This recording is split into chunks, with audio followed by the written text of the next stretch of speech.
Hey everyone, we're the Maker Group. Welcome to our podcast, Fun Builds. It's a fun podcast with fun people talking about fun things that connect us. Hello everyone, welcome back to what we're going to call Season 2 of our podcast, A Place to Go, where we look behind the scenes at some of the people and projects that are changing public spaces across Canada and in some cases the world. Greetings from Winnipeg. I'm your host, Brennan Fidak. And before we get to our esteemed guest, I'd like to introduce our new co-host, Kirk Hutchinson. Thanks for joining, Kirk. It's glad to have you here. Without further ado, I'd like to introduce our guest today. Her name is Suzanne Quinn. Suzanne is a researcher, a lecturer, an author, and currently the manager of the KOMPAN Play Institute. And in my opinion, an expert on all things regarding play and child development. And I would be hard-pressed to find someone to disagree with me. She's a wealth of information, and we're happy to have her on. Hi, Suzanne. How are you? Thank you so much for having me today. It's good to be with you both. So, manager of the KOMPAN Play Institute. That's an interesting title. How did you get there? Where did you start? Well, many years, of course, of studying and observing children with a focus on play and pedagogy that really gave me the experience that was needed to take in a role like this. The KOMPAN Play Institute itself has been in existence for 25 years. So my colleague, Janetta Fish-Jesperson, and they were looking, as they were expanding North America, to have somebody in place in that role in North America. And it just came along at the right time for me to have a career change. Well, not really a career change. I was a tutor professor before I came on board full-time researcher with KOMPAN. So in many ways, it's very similar to what I was doing before at the university. But now I'm just doing it for KOMPAN. And so the focus is clearly on the outdoor play environment with playground equipment for active play. And then the tutoring part, I do a lot of with landscape architects. So how did I get here? A pathway through university and child development into this very interesting and very unique role with a company that wants to make sure that what they're making and what advice they're giving to landscape architects and playground owners is, making the playground the best it possibly can be. Awesome. And you mentioned just briefly there, pedagogy and pedagogical study. Can you kind of expand on that a little bit for our listeners? Sure. So when we want to enter into a relationship with young children that is helping them to learn their survival skills, so whatever that is in your cultural niche. For many of us in North America, that's, literacy and mathematics and socio-emotional skills and skills to be, a happy, healthy human being who likes to play and move around a lot and make friends. Pedagogical studies are the studies of how we can enter into that relationship. Another word for that would be teaching. But I think that pedagogy says a lot more. So that's why I prefer to use that term, and most of my colleagues do. My background is from a historical perspective in Froebelian principles, and Froebel was the founder of kindergartens in what is now Germany, but it was a concept that went throughout the world in the late 1800s. And his ideas were about helping young children to be members of the community and recognizing that young children are citizens, and then their relationship with nature as number one, and that spiritual connection between nature and a higher and invisible being, as he called it. Really fascinating work. A lot of the work in that time period is very revolutionary. He worked with materials and materiality at a time when, our materiality was quite limited. So one of the things that Froebel pioneered was the use of wooden blocks, for lack of a better word. And they were especially designed to show these spiritual relationships between the shapes and then how children could use them. And they were set in a progressive set from, simple to complex, and showing these relationships. That's all in part of what my background is and the lens that I look through. That's really exciting. So that would be kind of in the same vein as a forest kindergarten, right? Like the outdoor learning environments that children go to. In Winnipeg, there's actually a outdoor school similar to that, and I've always been quite interested in that and those elements. That's awesome. There's a legacy that is, sort of meshed together with Forest School for Billion Principles, but of course, not to leave out, Indigenous perspectives on this kind of being outdoors and the spiritual connection. They're all they just come from different cultural perspectives. Oh, yeah, that's an interesting perspective too. Do you think you've seen that that kind of spiritual connection between play and development? Has that tapered? Kind of nowadays, obviously, Indigenous people still have that connection, but I don't see it as much. From my perspective, a father of two, I have a 10-year-old and an 8-year-old, and a lot of what I see is that STEM principles and learning and action, reaction, and interactive. But I'm wondering, do you still see that connection, or do you have to dig a little further into it? It's always a debate, in our circles, educational circles, about this spiritual connection and whether or not it's articulated or if it's just something we feel inside. So that kind of curiosity that you get when you're engaging in scientific discoveries as a young child, that's could be a spiritual spark. It's maybe not articulated that way. But that being said, I do see it happening, and I do see a lot of people thinking about it and talking about it, and recognizing it, especially since the pandemic. I've been following, nature learning groups, forest school groups for a long time, but it's really had a resurgence in the last year with some people that are taking their programs outdoors for 100% of the day when they might not have been outdoors before. And so then, in relation to that spiritual connection, a lot of people then, of course, noticing that is an aspect of what is happening when they are outdoors, when they think of themselves as people that are outdoors, that seek shelter, rather than people that are indoors who need to go out. It's a different mindset. So I see that. I see a resurgence in it, I think. So speaking of the pandemic, and you kind of touched on this, how has that, and I guess the nature of your research, been affected through this pandemic and your research into childhood development? Well, we certainly had to be very flexible, and we had to move forward with a sense of optimism in our agility, to be able to, not say, oh, we can't do any research now. We said the opposite. We set to, how can we do this given the circumstances? Because it's very important. So how can we continue to make sure that we're consulting with children on our innovations and our playground designs? How can we continue to do observations of children in playgrounds and, pick our research studies very carefully and make sure, of course, we're following all the protocols that should, so that we make sure that we're safe.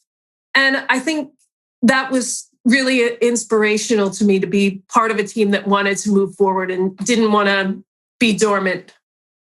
Yeah, there's definitely a trend of, just shutting down and waiting to see what happens, and people being kind of unable to move. So it's really exciting to see that, work kept going. And that's much in the industry of, dry play or outdoor public space, that people kept marching forward and kept going outside and kept interacting with the spaces. So in the span of this new style of research, were there any kind of surprises, epiphanies, anything that was really unique that kind of was pulled from that? There's always surprises when you're engaging in research, and especially when you're able to do research with children. So once we decided it was safe to do so, we did go back to the field in North America, and I did some observational researches using all of the protocols that we possibly could, especially with distancing and being outdoors, which, when you study playgrounds, you're outdoors. So that helps. And, the surprises for me, I think, were just the sense of joy that children have. I don't know why that's surprising, because I see it all of the time. But I think especially in the pandemic, there was a moment in one of the observations days that I had in Austin where I was outside, waiting for the children to come out of the building where they were. And of course, inside the building, they had to keep 6 feet apart. They didn't have to wear masks. Everything was very different and sedentary for them in the indoors. And when they got to the outdoors, there was one young man who just said, "We're free," and ran to the playground equipment. I could relate to that. And I think that that's been a challenge, I know, for pedagogues, youth workers, teachers, to help children to understand that if at all possible, could they, keep 2 meters apart? And, I think early on to myself, I thought, oh, this isn't going to go well. But it's okay. They get it. We get it, right? And especially if you have really good playground equipment. And I know that we design for social interaction. So a lot of what we're designing for is to keep children face to face and keep children looking at each other and playing with each other. But luckily, some of the things that I was really happy about, take, for example, the supernova, which, is this huge high capacity spinning structure. You can play with other children on there and still keep 2 meters apart. It's great. It's almost as if it was built for that very thing. Another thing out there on that particular playground is they have a huge octanet climbing structure, very high capacity. And yes, you can play chase on that and not come dangerously close to another person. So I guess maybe that was a surprise too, that I was relieved about. So speaking of that and kind of research and observing kids, so I noticed it really with my kids. They had that I'm free kind of experience. And, a lot of times, even starting from last year at spring break, we would homeschool them. And then whenever we got outside for PE class, it was just night and day. So have you noticed that has affected, the type of research that you're doing? So take, for example, let's say environmentalists. They had a really unique ability to kind of observe the world in this kind of new microcosm that's never happened before, where everything slowed down, pollution was reduced in certain areas. I saw the example of, I think Venice, they saw dolphins swimming in the water and it was crystal clear. Have you noticed that similar type of microcosm change, like the attitude of the kids and the way they play and their behaviors has changed as a result of this freeing aspect of getting outside? Or has it remained the same? I've noticed that there is an effect on children and their desire, to connect with each other that's articulated more by them. But I've also noticed a lot of really great effort on the part of cities and communities and adults to make, lively streets. So, opening up the street as a play space. I'm seeing a lot of research coming through. I'm a peer reviewer on that very topic. So I'm expecting that to be something that we're going to talk about for another couple of years. The researcher, Tim Gill, he's out of the United Kingdom, and he just launched a book called Urban Playgrounds, And it's about that topic of, rather than sequestering children to spaces that are child-friendly or for children specifically, opening up the city space and making sure that there's lots of pockets for, not only physically playing, active transport, safe feeling on the street, safe as far as your physical safety, but, quieting the traffic so that, you can make use of that street. So I think that we're going to be talking about that because, here is our golden opportunity, right? We know we have a climate emergency. Know that we have to make changes in our lifestyle. So now we've been sort of pushed in that direction. And so I see a little bit of a change in that with the way that our children are playing, but it has to do, I think, a lot with the attitudes of adults in that. Right. So you're kind of talking about field studies and observational studies. Describe what a 9-to-5 for a Play Institute manager looks like. It sounds like a lot of fun and it sounds like it's really interesting. Yeah, it is very enjoyable. It's challenging work, but it's very enjoyable because, of course, the subject area is, you're studying people's leisure. So that's always good.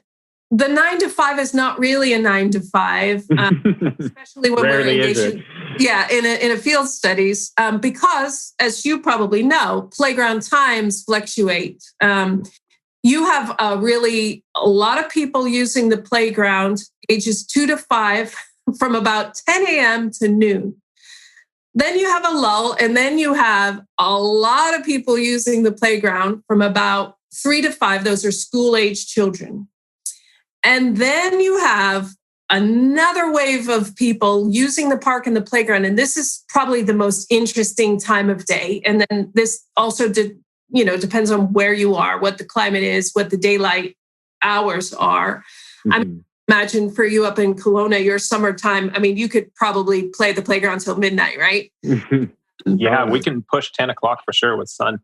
Yeah, which is amazing. Not so much down here in Florida, but you're definitely getting that 6 to 8.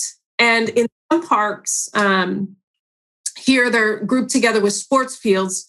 So what you have is, people playing football or baseball.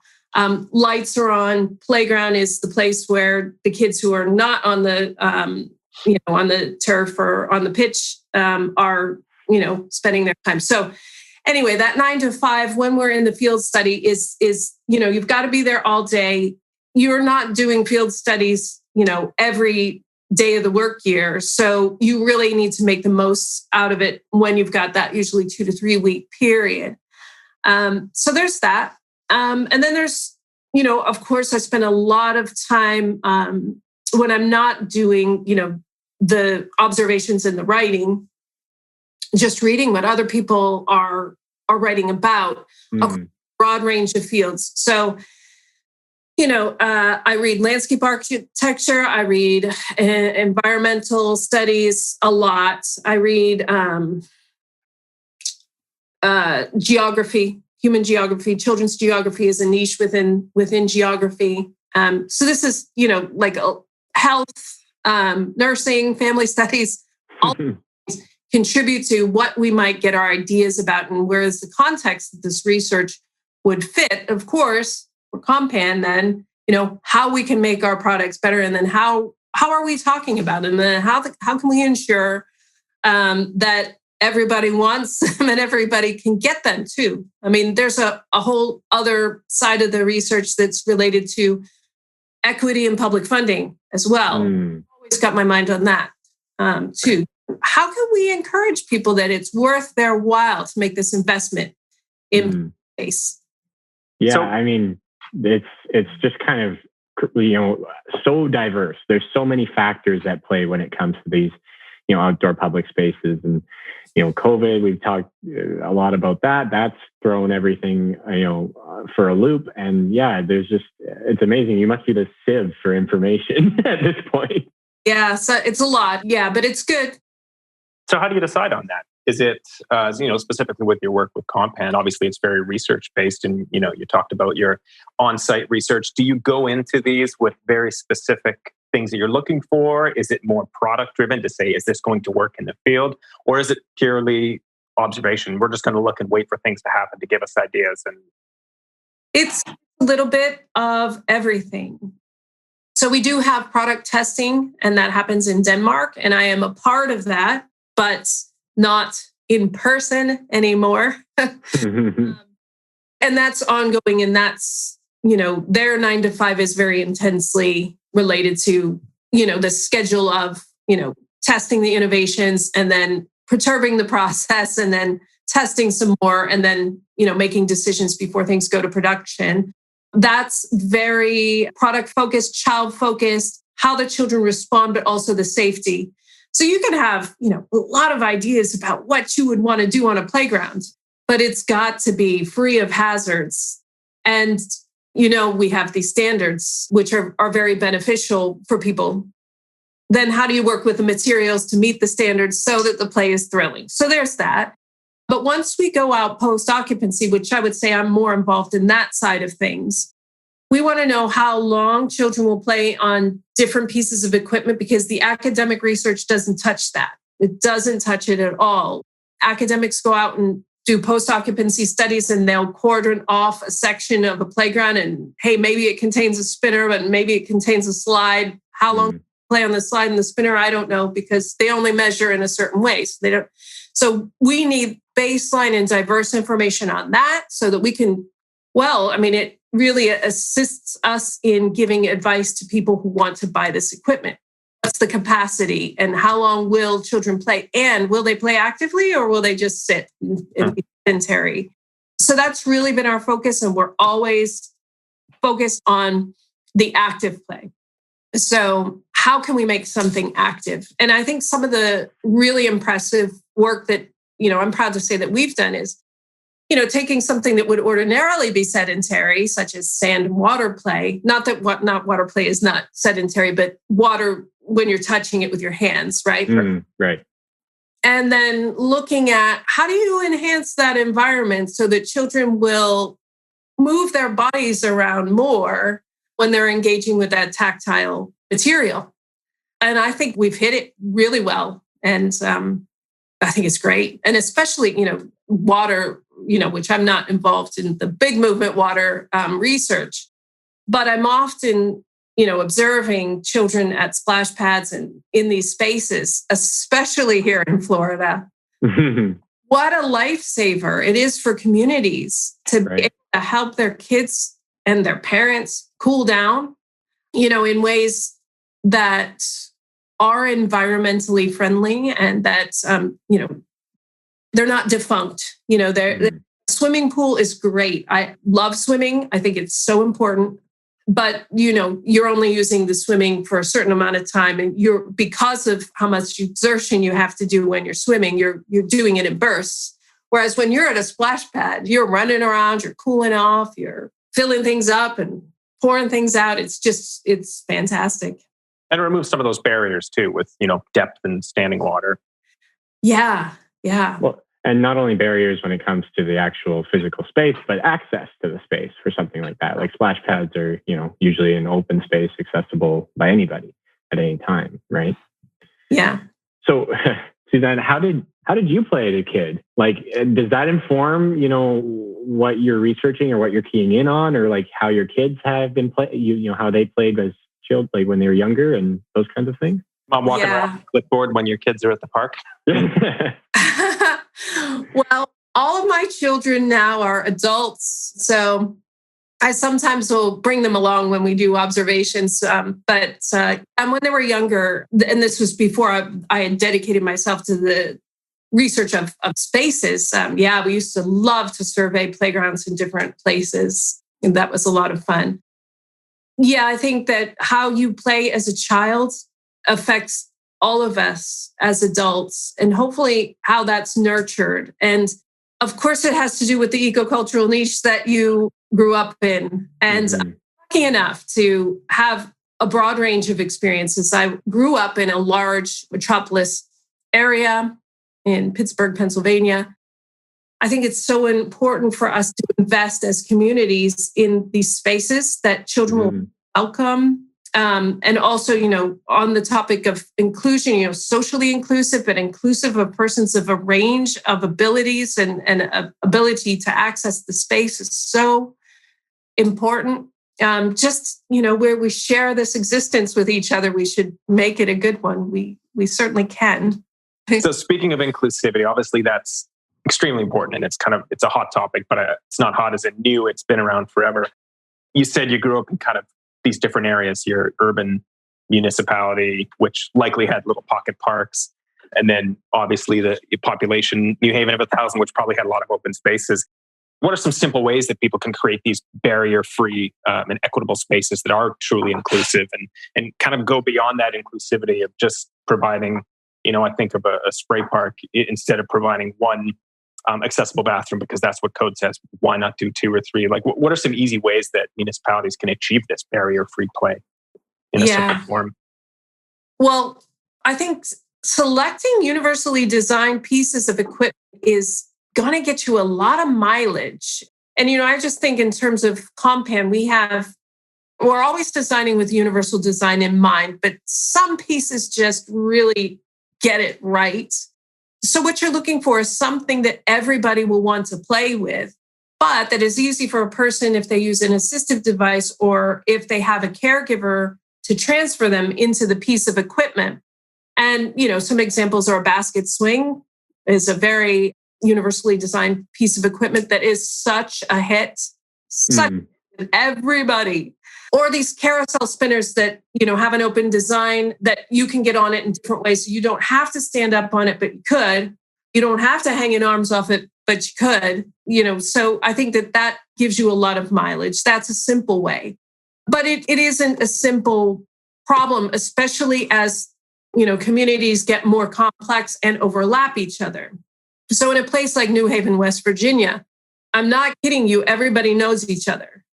So if there is a person who uses a wheelchair, they know it, and they're going to make sure that person, has the things that they need. But in a place like Pittsburgh, Pennsylvania, where maybe you belong to one borough, but maybe you use services in another, and then maybe there are people coming in from another, it's difficult because you don't all know each other. So you have to become a little bit more proactive in your community engagement, and that's always a good thing. We don't always hit that target as citizens, but I think that that's the way to do it, is just really make sure you find out what people need, what they want, and feel safe in environments. When you mentioned a town where everybody knows each other, I was going to mention, I grew up in a rural town, half the size of New Haven, West Virginia, 500 people. And I was thinking to the play that I experienced, in that community where maybe there wasn't tons of infrastructure and there was a lot more like open-ended play, right? There's, kind of more inventive, maybe. And again, I didn't grow up in an urban center, so I don't know, but that's a really interesting perspective is, the infrastructure can kind of define the kind of play experiences that you get. And planning for, all the groups is a lot easier when you know everyone. You touched on this a little bit previously about some of the research that you're really proud of, but is there what's some of the work that you are, the absolute proudest of in your time with KOMPAN? I'm interested to hear if you've got a response for that or if it's everything.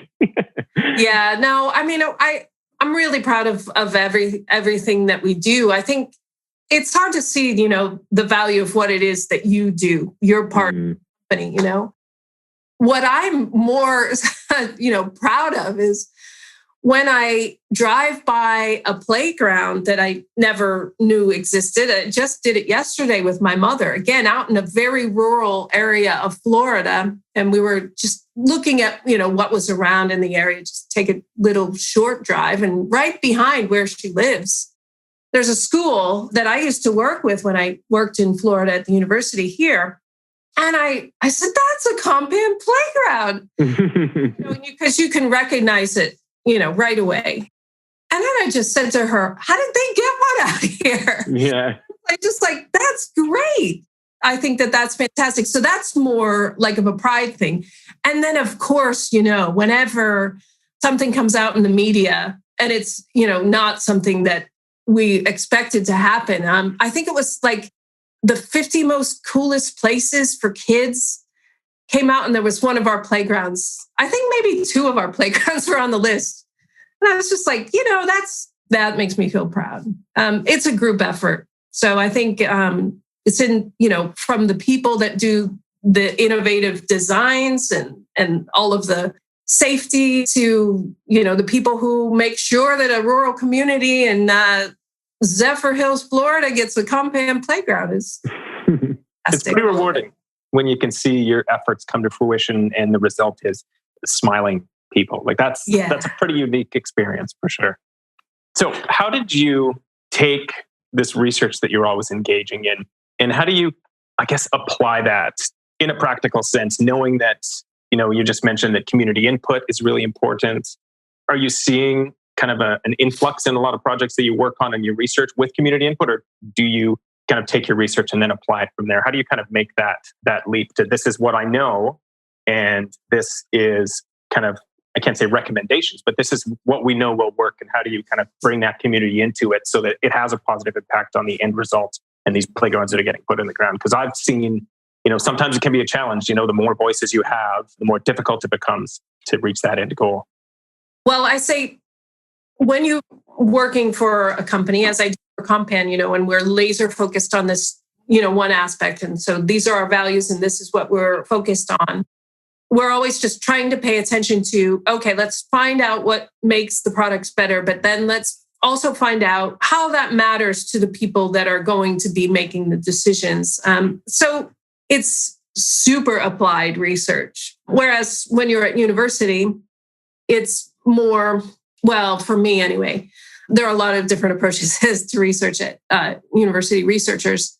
It's more about, what are the broader issues in society? And then how can we take a slice of this and understand it a little bit better? So this is more applied right from the get-go. So it starts from, research questions that are really related to the end user, the children, but also the people that are going to make the decisions for the end user. So there's that. And we produce white papers that, we make decisions about what is going to be, a topic of a white paper based on what we see trending in the industry and then more broadly. But there's a lot of micro research that is, again, super applied. So if there's a big project and, the sales consultant that's working with the customer will say, well, we want to know about this, which is the best thing to pick for this, or, how does this compare to this? And our budget is this, and we need, to fit it with that. So there's a lot of very specific research that we do that is completely practical, bespoke to that project. Right. A little easier to translate over then. Yeah. Mm-hmm. Yeah, I guess you briefly touched on these white papers that KOMPAN has been publishing and that the Play Institute has been publishing. So can you talk a little bit about, what those white papers are and what their kind of end goal is? Yeah, the white papers we have on a range of topics. I think some of the most popular ones are about inclusive play. So we have a Play for All, and we have one called Truly Inclusive. That is based on research that we've done in consultation with children and their pedagogues and parents as well on, what is good for these children. And then also some desk research on what are the experiences of persons with disabilities. So that's a strong component of our white paper offer. We always want to make the most out of the research that we've done at innovation phase with, when a product launches as well. So for example, we have a line of products launched this year on sensory play, which is a really important topic, is a part of the suite of universally designed products that are really attractive to persons who may focus their play on sensory types of activities and the visual and the tactile and also body pressure. So, of course, we have a white paper associated with that, and that's about to launch soon. So that's in its final stages, and we're going to be putting that out soon. But we also tackle topics such as language development on playgrounds, of course, compared with playgrounds and not on playgrounds. Physical activity, we've done studies of, how many calories you burn on a playground typically. So that forms the bulk. And we do have a nice curated collection of research papers, and the end goal of them is to make them easily digestible. Big learning curve for me. I am used to, the last thing I published before, I still continue to do so, but the last book that I was involved with is 35 chapters, every micro detail of every, it was on international perspectives in early childhood. So, perspectives from a range of countries. And so I'm used to writing with a lot of detail. So for every white paper, there is a 20-page paper behind. But, of course, we don't want to bog people down with that. We act as a resource. And if a person wants to know more, then that's where my micro bespoke research can come in. Yeah, I can imagine the arduous and heartbreaking process of editing a 20-page document down to, I believe those white papers are 1 or 2 pages, right? Yeah. Yeah. Parts of the world appreciate. Yeah. And you know what? I appreciate it now. I'm, getting to the point in my life where I get it. I feel like, your time is precious. So a lot of it is about credibility. Do you trust the author? Do you trust the source? Can you critique it yourself and put it into the context of what it can do for you? And so if you can do that in 2 pages, then you've done very well. Or explain your life's work in 30 minutes on a podcast, right? Yeah. So about those white papers, and you talked about it, this more of a sensory play direction in terms of what KOMPAN is producing and developing a white paper for that. And we talked a little bit about inclusion as well. So other than that, are there any other design trends or play trends that you foresee or anything that you can kind of divine based on your research so far? So I'm really interested, talking way into the future. If we colonize Mars, what are the playgrounds going to be like there? I saw the architectural proposal, I think in the AIA Digest a few weeks ago, or it might have been Metropolis magazine. They were building like sort of Underhill House with like all these portals to the outside where you could just see the outside. And I thought, where is the play going to be there? You wouldn't need surfacing. Right. I don't even know. So that's into the future. And I mean, certainly that's the distant future. That's at least 60 or 70 years.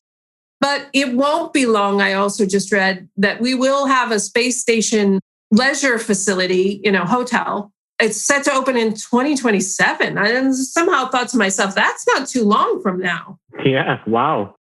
But bringing it a little bit back down to earth, I would say the most tangible trend occurring now and will carry us into the next 5 years is nature play. And I'm a big fan of problematizing what does this mean, nature play.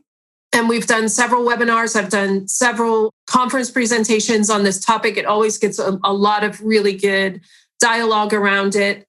Because, of course, when you're talking about design and materiality, a lot of times a customer would probably say, okay, that means I want a wood playground, or it means I don't want any equipment. I just some boulders and we'll call that a day. And I'm very much an advocate based on the research, that we've done at KOMPAN, but also the academic research and this relationship between children's activity and being in the outdoors. I'm very much a proponent of supplying structures for children to play actively and not necessarily wood, although wood is beautiful and it may fit your environment, but I wouldn't rule out working with ropes and working with steel sensitively and lightly, not steel cages or anything like steel structures that provide enough transparency that you can see the environment that's around you. Because, of course, it's going to be super important for us to continue to think about, cradle to cradle lifespan of these structures that we invest in. And, what is the lifespan of that wood? Is that wood ethically sourced? And, the same with the steel. And then whatever it's treated with. So I see that trending. Nature play, but questioning, what does this mean? And that's where I see we have a lot of influence as a Play Institute in distilling all that research, but then also bringing it to, some design strategy suggestions that will work for people. So how do you tread that line? I've seen a lot of this nature playgrounds, and you're right, it's pretty all-encompassing. It could mean a couple of boulders, and it could mean a wooden structure, or something that is not made of wood at all, but aesthetically it looks kind of like something that you would find in nature. How do you tread that line to provide a community with something that's functional, beautiful, still has that nature play? I'm thinking of the KOMPAN playground in Tofino, British Columbia, which is fantastic. And it's in this community park. It's stunning. It's obviously outdoors. And they do a pretty good job. It's a lot of, Brendan, you might remember, it's these basically tipped over logs. So there's all these kind of almost like an adventure course, but then they have a traditional playground element to it. But it seems to me that it would be a difficult balance because you have some coming from the camp that it has to be, let's put our kids in the bush and let it run, versus, no, we need a functional playground. How do you kind of balance that? Yeah, I mean, I think actually Brendan probably knows better because you're dealing with the customer. I could give you the research behind it. Yeah, please. So, for example, there's a lot of research that tries to compare the amount of physical activity that children would get in an open field or non-built environment with the amount of physical activity that they would get if there were some structure supplied, right? It's very difficult to make conclusions from that. I would say I'm fairly confident that you get more exercise when there's structures. But I'm not, 1000% confident that we've considered all of the factors in all of the scenarios. So if you're in New York City, in the center of Manhattan, it's very different than being in British Columbia. Mm-hmm. It is, more dense, and the kinds of activities that people engage in and the way that they feel environments it's so much heavier in Manhattan than it is in British Columbia. How do you convince a community of what is going to be good for them? I mean, I don't know, Brennan, you have some ideas? Well, yeah, I mean, it comes down to what the community has as a priority. If their priority is simply to provide a place for children to play, then the materiality and maybe the context or the sites, that's not super important. They want to, check the boxes of we need to provide swinging, we need to provide sliding, these kinds of things. But when there's a community group that's, willing to open up their process to consult, to explore new ideas, if there's a interesting site that's maybe in a densely wooded area, then, maybe that lends itself more to these nature playgrounds. Or I believe, there's a place for every kind of playground. And that consultation process, just like you mentioned with community involvement, like that's really getting to know what a client or a community group or an architect, what they hold as important. And then you kind of provide a solution based on that. Because, there's a wide KOMPAN and many play providers. There's a wide palette of things that can be pulled from. So it's definitely open-ended, but it's part of a discussion and discourse. It's never, I have a solution, here's my solution, and we're done. It's always, a back and forth. We do have one more question for you. Extremely important. This could change play as we know it based on your response. So you feel the weight of your fist on your shoulders. Would you rather know the history of every object you've touched or be able to talk to animals? I love this question. It's really difficult to decide, of course. My first reaction to a question like this is, I already feel like I talk to animals pretty well. I'm okay with it. I maybe don't need to know more from Hector, my canine companion, or Buster and Minnie, my feline companions, or Jockin, the alligator in my backyard. I don't really want to talk to him. When I go out in the garden and I see him, I'm mostly just trying to vibe him away. So he's just your cranky roommate that lives in the back? Yeah, I mean, he's more sort of ominous and threatening than cranky. And right now it's mating season, so... Oh boy. Yeah, he growls, and I've never really heard anything like that before. I don't know. I feel like I communicate with animals to a satisfactory degree, although there could always be room for improvement. But I am fascinated by the history of objects and just even a consciousness of what objects I actually have touched. There's a lot of objects in our visual fields that we don't touch.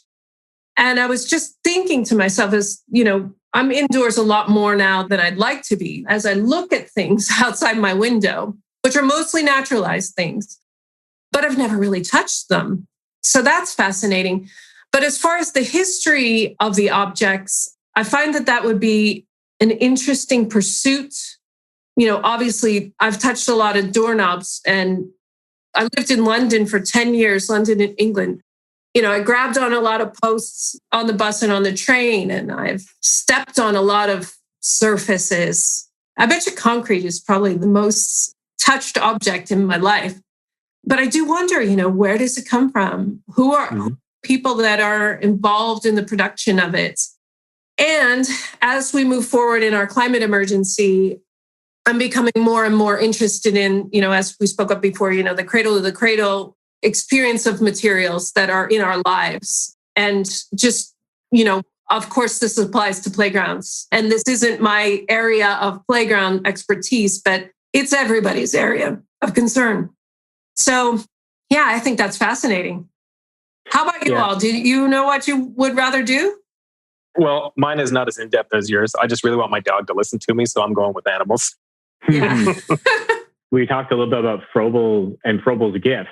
Right? Yeah. Like, what if you got your hands on something like that? What kind of stories could you tell with that? Which I thought I've been lucky enough. So I worked at Froebel College in London. And so these were educators that were trained by him and then came and started this college. Wow. We have artifacts. We can't say they were touched by Froebel, but they were touched by the people that, he trained. But also an interesting related to that, there's a remarkable woman, and she has passed on just a little less than a decade ago. Her name is Eleanor Goldschmied. She pioneered the concept related to heuristic play, play with objects, called treasure basket. And a treasure basket is a basket that you create for your newborn child out of everyday objects so that the child can, feel and touch and get acquainted with the world. And it's just a moving concept, and it's really lovely. When Eleanor passed, our archive obtained her personal treasure basket. Wow. And so, this was a really big deal for us at the Froebel Archive and also for the college, because then we could, bring it to students and that, they could actually touch what Eleanor touched when she came up with this idea of the treasure basket. So, I think that there are so many interesting, curious, playful pursuits in that idea of a history of objects. Yeah, no, to answer the question, I don't have alligators here, so I might, lean a little bit more towards the animal part of things. Again, in a rural area, I'd love to know what my cows think of me. But no, I think the objects would be a much cooler. That'd be just, I love having bits of information. So I'd always have something in store if I just pick up something, have a story ready to go.